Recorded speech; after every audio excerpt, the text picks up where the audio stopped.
Good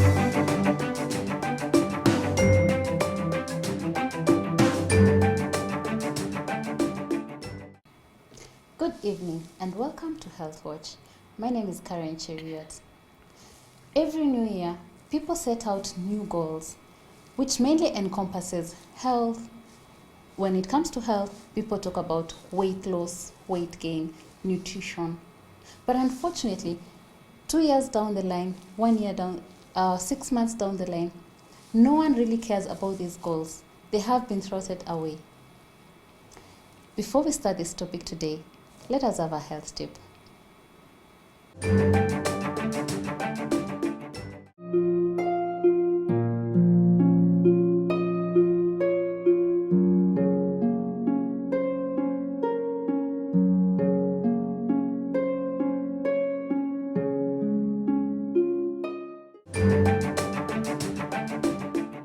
Welcome back.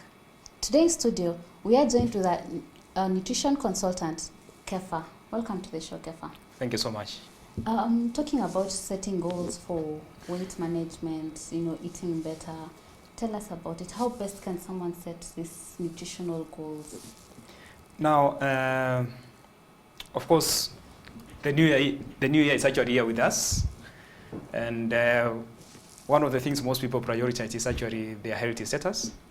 I know a number of people have set their wellness goals, which is actually very good because, most people don't understand that in life we need to make sure that we prioritize our needs compared to our wants, and one of our needs is actually good health. Now, a number of people right now are trying to focus on weight management. We know that during Christmas, most people eat unhealthy foods. They gain a lot of weight, and we know that that comes with a number of challenges, especially the lifestyle diseases. I mean, conditions like diabetes, blood pressure have really become very common nowadays, and one of the reasons is because of excessive weight gain. So right now, a number of people, are focusing on weight loss. There are some of us who are actually under a lot of stress. We know that because of COVID-19, so most people are actually stressed, they're depressed, they're anxious. So I know some of us, as part of our wellness goals, we want to make sure that we address our mental health through stress management. There are some of us who have chronic diseases at the moment. The conditions that I've talked about, diabetes, blood pressure, some of them are taking medication. So one of their goals this year is to manage these conditions so that their medication can actually come down. But unfortunately, as you said, at times we set our wellness goals, but we are not able to maintain these goals. And that comes because of a number of reasons. And one of the reasons is the fact that, most people are not very good when it comes to planning, which is actually a process and not an event. Mm-hmm. And of course, the first step in the planning, process is setting your objectives. As I said, some of us want to lose weight. We want to manage chronic diseases. We want to increase exercise, etc. The second step is a preparation, and that's where we come in as professionals. We know that at times we want to lose weight, but unfortunately some of us do it the wrong way, because I've seen a number of people, for example, who go for the detox programs. At times we lose a few kgs.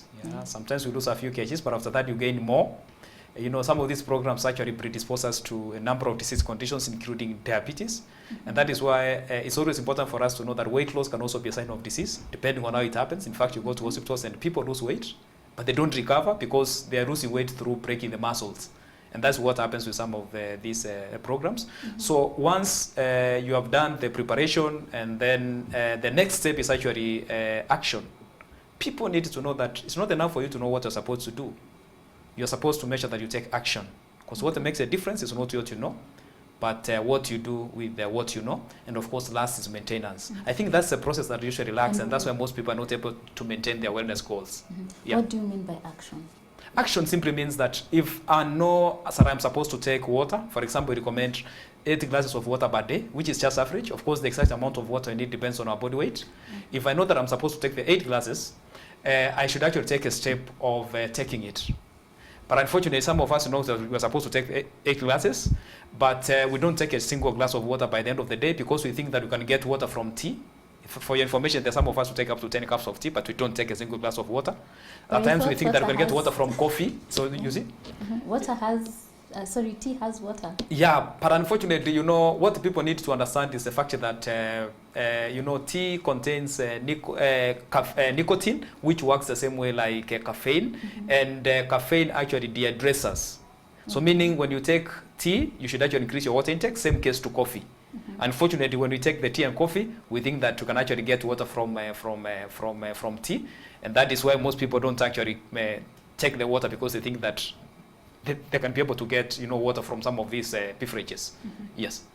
As a nutritionist, I imagine that you get very many patients who come in, especially during this time of the year, January, February. But by November, December, there are very few people. Which is actually true. Now, what are some of these barriers that you've seen that these people get when they want to stick to these diet goals? Of course, one of them is preparation, as I said. Yes. I mean, most people don't prepare. That's why they don't even plan. Number two is the fact that at times we focus on the outcome instead of the process. Let's say if I want to lose weight, my focus is supposed to be on the process, not the outcome. It's just like the 10 Commandments. If you want to go to heaven, don't even think about going to heaven. Just keep the 10 Commandments, and going to heaven will be automatic.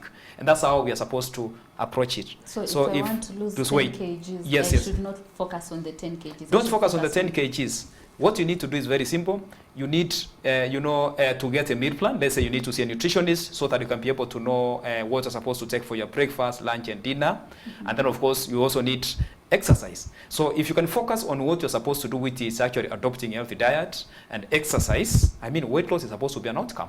We should not be worried about the weight loss. Unfortunately, most people focus on the weight loss, and then they forget what they're supposed to do. And that's why they don't seem to achieve, the desired outcome. Yeah. I want us to veer off from the planning process. Yes. Once that has been said, normally you come to a client and tell them you need to start eating clean. Yeah. What do you mean by that? Okay, what I mean is they need to start, introducing healthy foods as part of their meals. We understand that right now, most people are actually eating a lot of processed foods. These are the foods that have a lot of sugar, they have a lot of salt, they have a lot of saturated fats, they have a lot of preservatives and flavors. And that's one of the reasons, for example, we are seeing a number of people getting conditions like diabetes, high cholesterol levels, high blood pressure, excessive weight gain, etc. So when we talk about clean eating, what we are focusing on is actually making sure that we get rid of, the unhealthy foods, the processed foods, and start introducing, healthy foods. For example, if we are talking about the breakfast, we are talking of foods like the sweet potatoes instead of cakes. Cakes are actually one of the worst types of sugar, which is what you call icing sugar. So instead of taking, cakes, we can introduce something like, the sweet potatoes. As I said, you can take the arrowroots. Instead of taking, let's say, white bread, you can introduce brown bread, for example. By doing that, you'll be able to get, all the nutrients that you need from your foods. So the same case also needs to happen when it comes to your lunch, dinner, snack time, etc. But I think at Crystal Consultants, where I work, our approach is usually a bit different in the sense that, sometimes I should feel like we don't even need to tell you what you're supposed to avoid. We're supposed to address the root cause, which is actually the cravings. In fact, I interact with patients, and one of the things that I've actually discovered is that most people eat unhealthy foods because of the cravings. I've actually practiced for many years, and I discovered that knowing what to do and doing it are usually two separate, things. So what I do is I assist my clients to address the cravings, and once I address the cravings, they not actually feel like taking those foods. Then after that, of course, I also need to give them a meal plan that addresses what they're supposed to take for breakfast, for lunch, and dinner. And of course, by doing that, if some of them have conditions like, for example, the acidity or acid reflux, they should improve in case they have persistent headaches. Some people don't even get quality rest at night. There's people who must take medication before they go to bed, when sleep is actually supposed to be a natural process. And such people, of course, wake up the next day very tired, and sometimes it becomes unrealistic when we try to advise them to increase exercise. Yet these are people who are very tired. Their energy levels are actually on the lower side. Why? Because of the poor quality of rest. So all these factors actually needs to be addressed. So when you talk about clean eating, as I said, just in summary, what we are talking about is ensuring that we are taking nutritious foods, and these are the foods that have more of the nutrients compared to the calories. And by doing that, of course, we'll be able to stay away from most of the conditions that are affecting us nowadays. Yeah. You've brought up several things, and one of them was cravings. Cravings, yeah. Yes. Yeah. How can we manage that? Now, first and foremost, I think people need to understand what is cravings. Now, there's a difference between appetite and cravings. Appetite is the need for food. Yeah. It's actually the desire for food. Appetite is the desire for food, because the need for food is what we call hunger. Hunger is the need for food. Appetite is the desire for food. But craving is an intense desire, usually for a specific food. And in most cases, people don't crave for healthy foods. They crave for unhealthy foods, the processed foods. Those are the abnormal foods. And the moment you start experiencing cravings, your body is simply telling you that you are lacking certain nutrients. And that's why cravings are actually very common during pregnancy.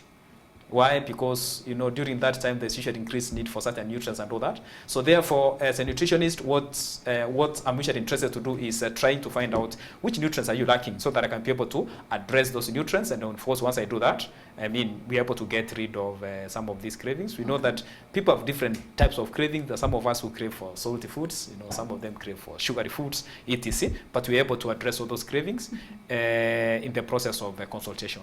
Yeah. So it all boils down to what the nutrition that your body is lacking. Yes. And that is why before I prescribe a meal plan, what we do is we have to investigate and find out if you have cravings, for example, why are you getting cravings for certain foods? Let's say if you have cravings for sugar, why sugary foods and not salty foods and all that? And then once we get that information, we're able to address the root cause. Because that's one of the challenges we have nowadays. Most people don't really focus on addressing the root cause. Because once you address the root cause, then the cravings will be gone. Once the cravings are gone, you not eat unhealthy foods. And once you stay away from unhealthy foods, of course, you'll be able to manage your weight. If you have conditions like diabetes or blood pressure, all those conditions will be well controlled.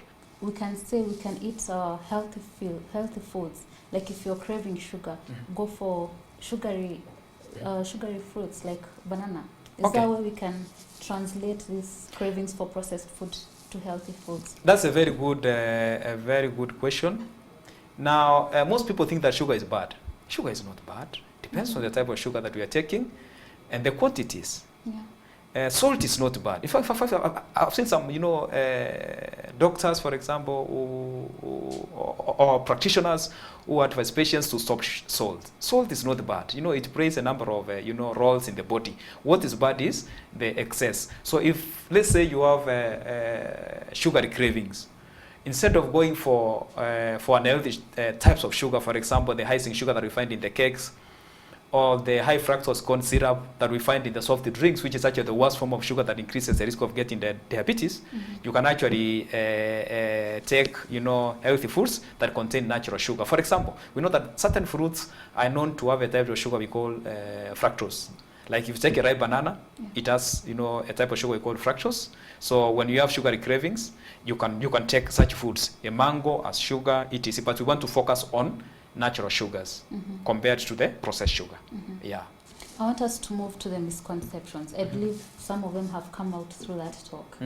When we say sugar, like you've said, many doctors or even other people out there, they tend to completely eliminate it from the diet, same as salt.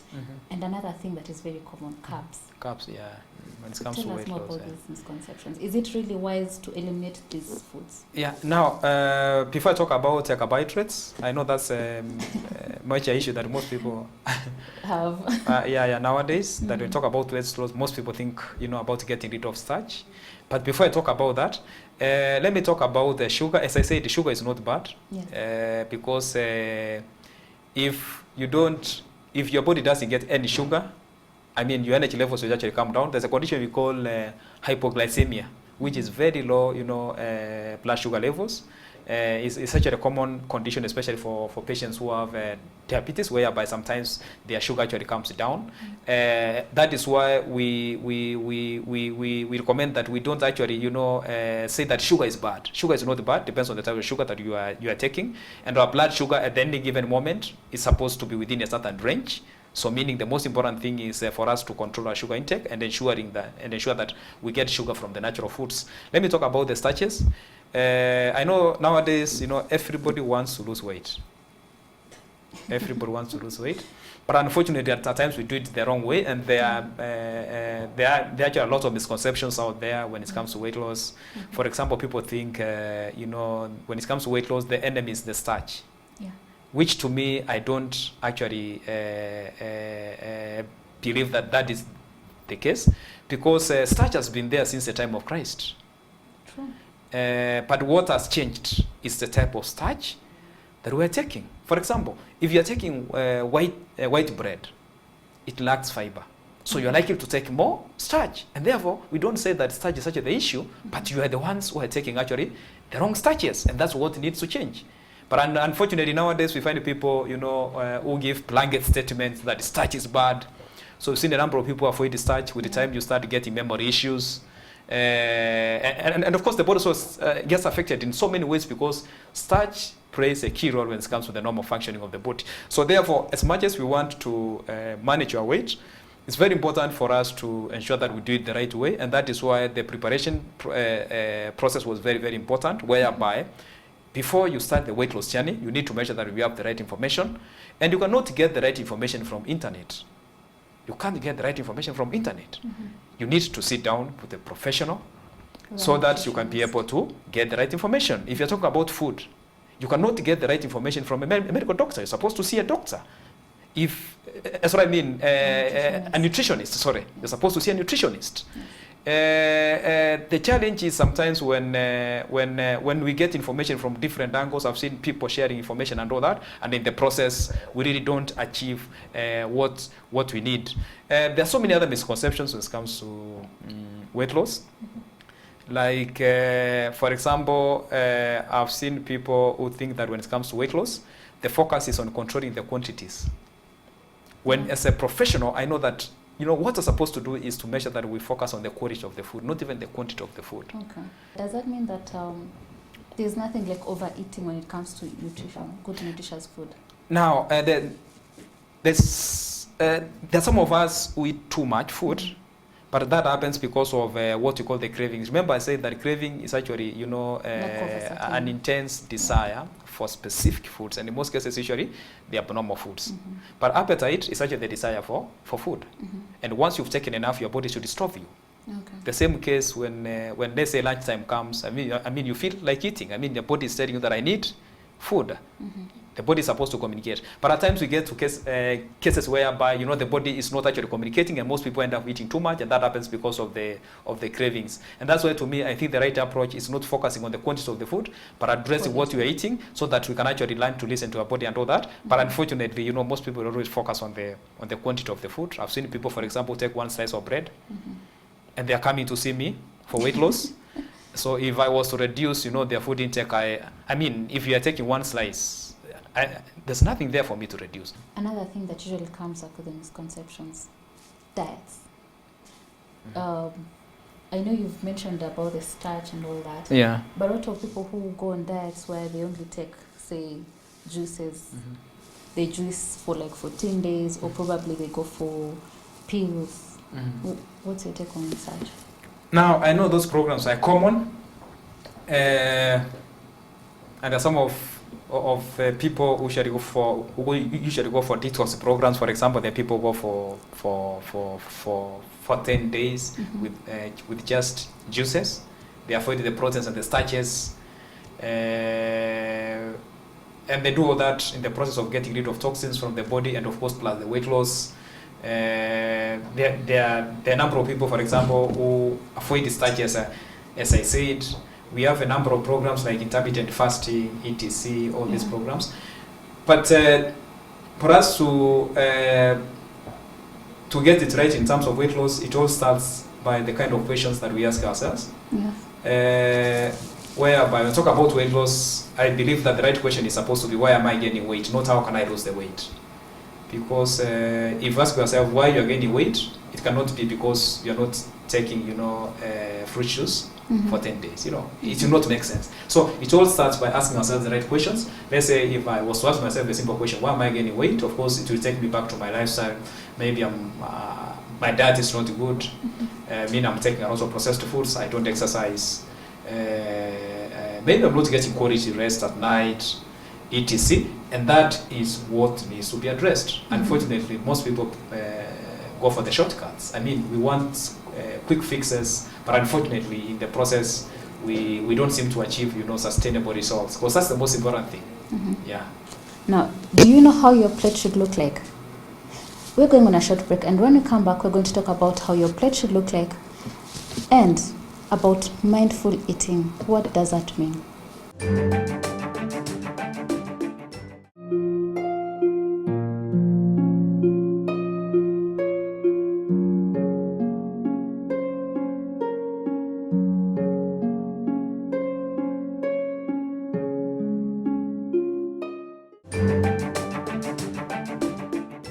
Welcome back. Today we are talking about nutrition and how to stick to your goals that you set in the new year throughout the 365 days of the year. And in studio we are with Kefa, a nutritionist. Kefa, I know we've talked about the misconceptions and all that when it comes to, and how to plan your goals when it comes to nutrition. Now, tell us about how the plate should look like. Okay. Now, one of the questions that we usually address when it comes to our food choices or our meals is actually, our food combination. Because at times you can take the right foods, but if you don't get it right in terms of food combination, we are really not going to benefit in terms of the nutrients that you're supposed to get from your meals. And that is where your question is actually very, very important. Now, when you're talking about our plates, we should always ensure that we have vegetables as part of our meals. I know depending on where we come from, we have different traditional vegetables, and they're very good actually because they contain what you call the antioxidants.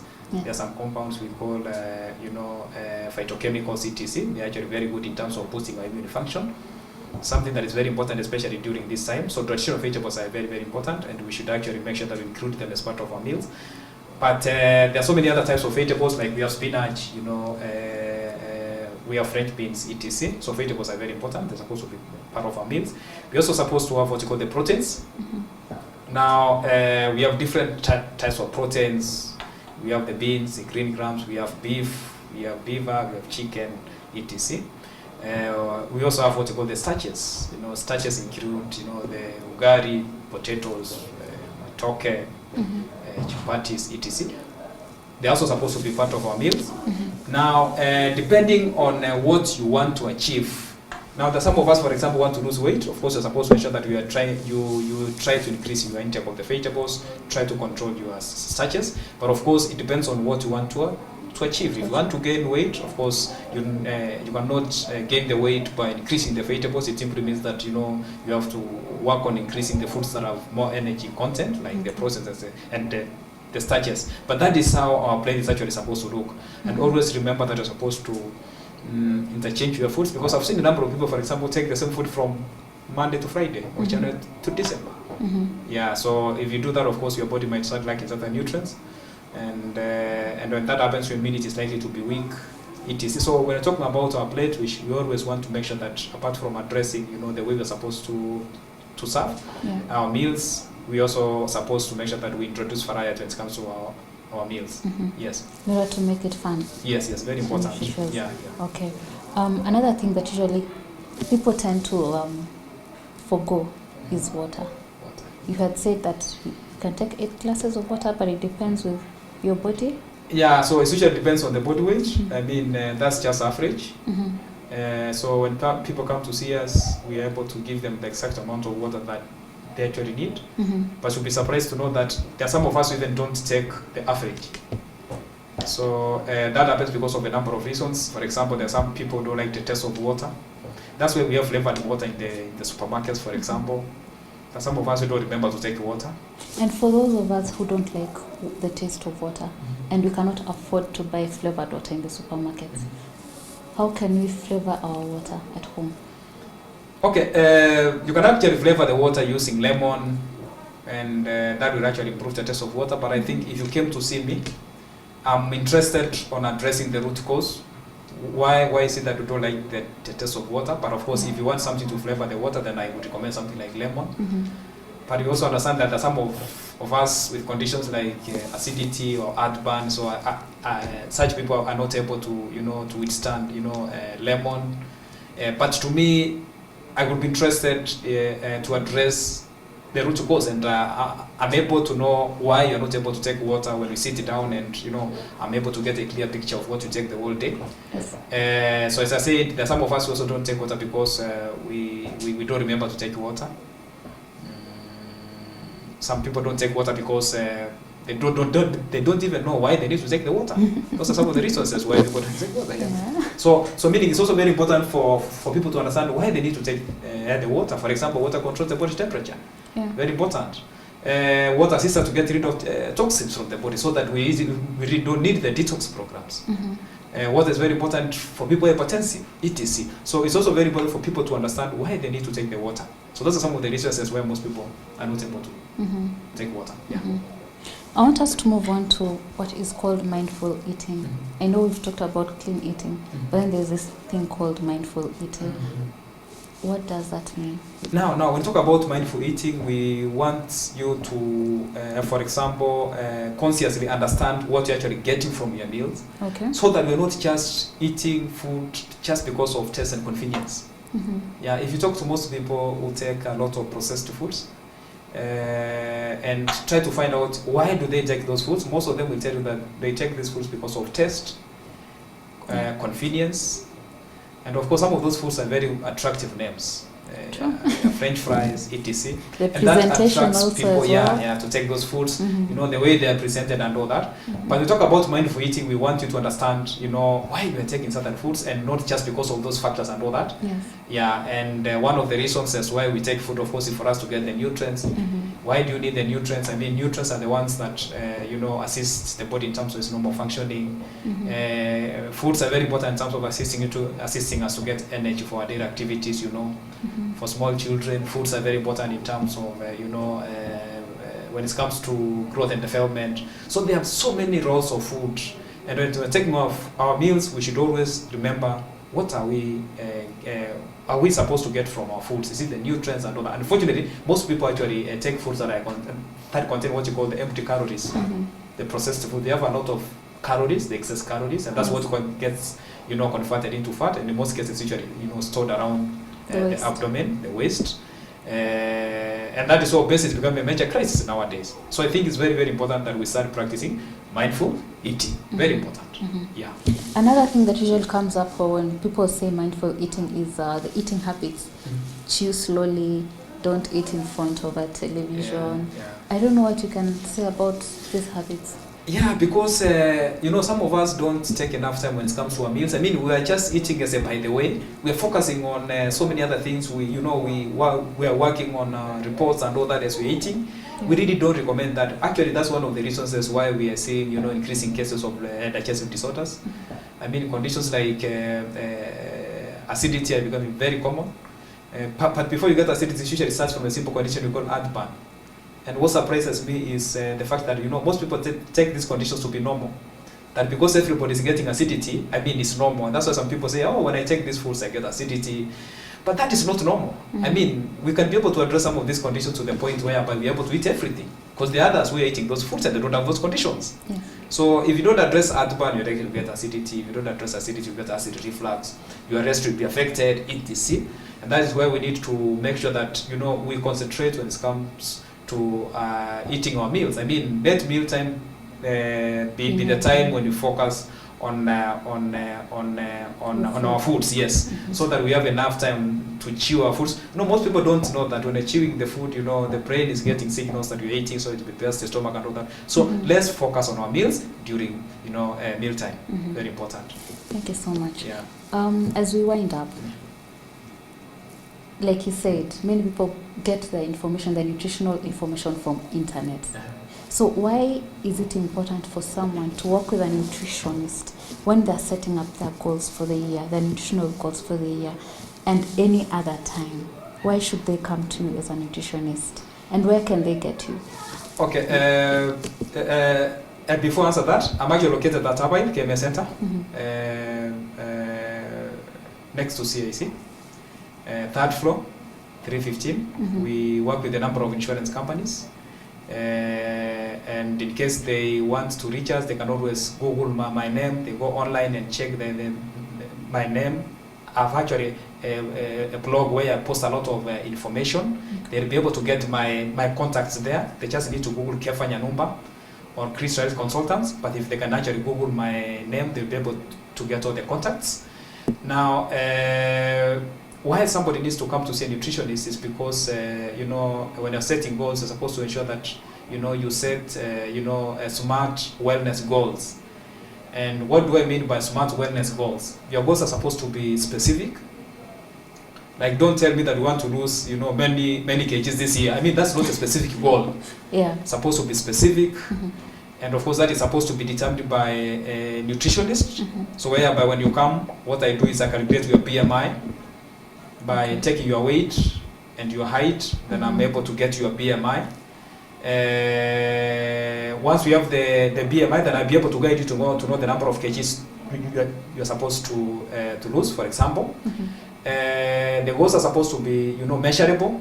They are supposed to be measurable. In fact, we do have you know, machines that check your body fat percentage, your muscle percentage, your body water percentage, your bone mass, etc. So that as you walk the wellness journey, at least you're able to see the progress. And in case maybe we need to make adjustment here and there, we can be able to do that. So the goals are supposed to be measurable. They're supposed to be achievable. We don't want to set goals that are not achievable or attainable. The goals are supposed to be realistic. And the goals are supposed to be time-bound. So that is why somebody needs to be a nutritionist, to see a nutritionist, and that will actually increase the chances of achieving our desired outcome. Yes. Thank you so much, Kefa. Now, are your goals realistic? Are they smart? Did you work with a nutritionist while setting your nutritional goals? That's all we had for you today. Let's meet next week as we talk more about health. I'm your host, Karen Cheriot.